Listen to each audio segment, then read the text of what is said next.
2 minutes pour comprendre. Aujourd'hui, on parle du régime cétogène et on en parle avec le professeur Fabrice Bonnet. Vous êtes diabétologue au CHU de Rennes et vous êtes auteur de Mieux vivre avec un diabète chez Marabout. Le régime cétogène, qu'est-ce que c'est? Alors c'est à la mode, les patients s'y réfèrent de plus en plus. C'est un régime très dissocié puisque les patients mangent exclusivement pratiquement des graisses, des protéines et très très peu, quasiment plus de glucides. Sucre rapide mais aussi sucre lent. Donc c'est très particulier. Très particulier. Dangereux?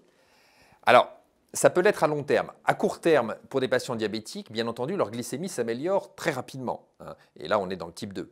Si vous ingérez très peu de glucides, vos glycémies s'améliorent. Mais à moyen terme et à long terme, vous pouvez vous sentir fatigué parce que ça apporte de l'énergie, des hydrates de carbone.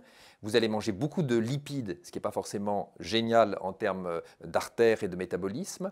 Et ça peut donner aussi à long terme des sensations de fatigue.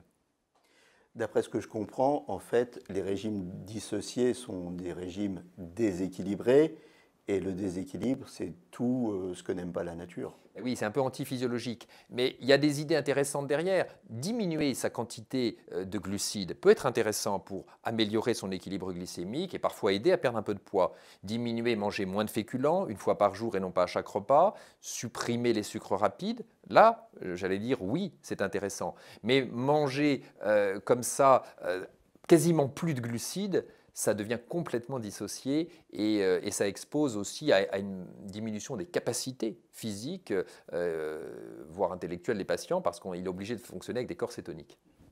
Donc le régime cétogène, attention, Oui. c'est ce qu'on pourrait Une dire. certaine vigilance, diminuer les quantités de glucides, là en revanche, oui, chez nos patients.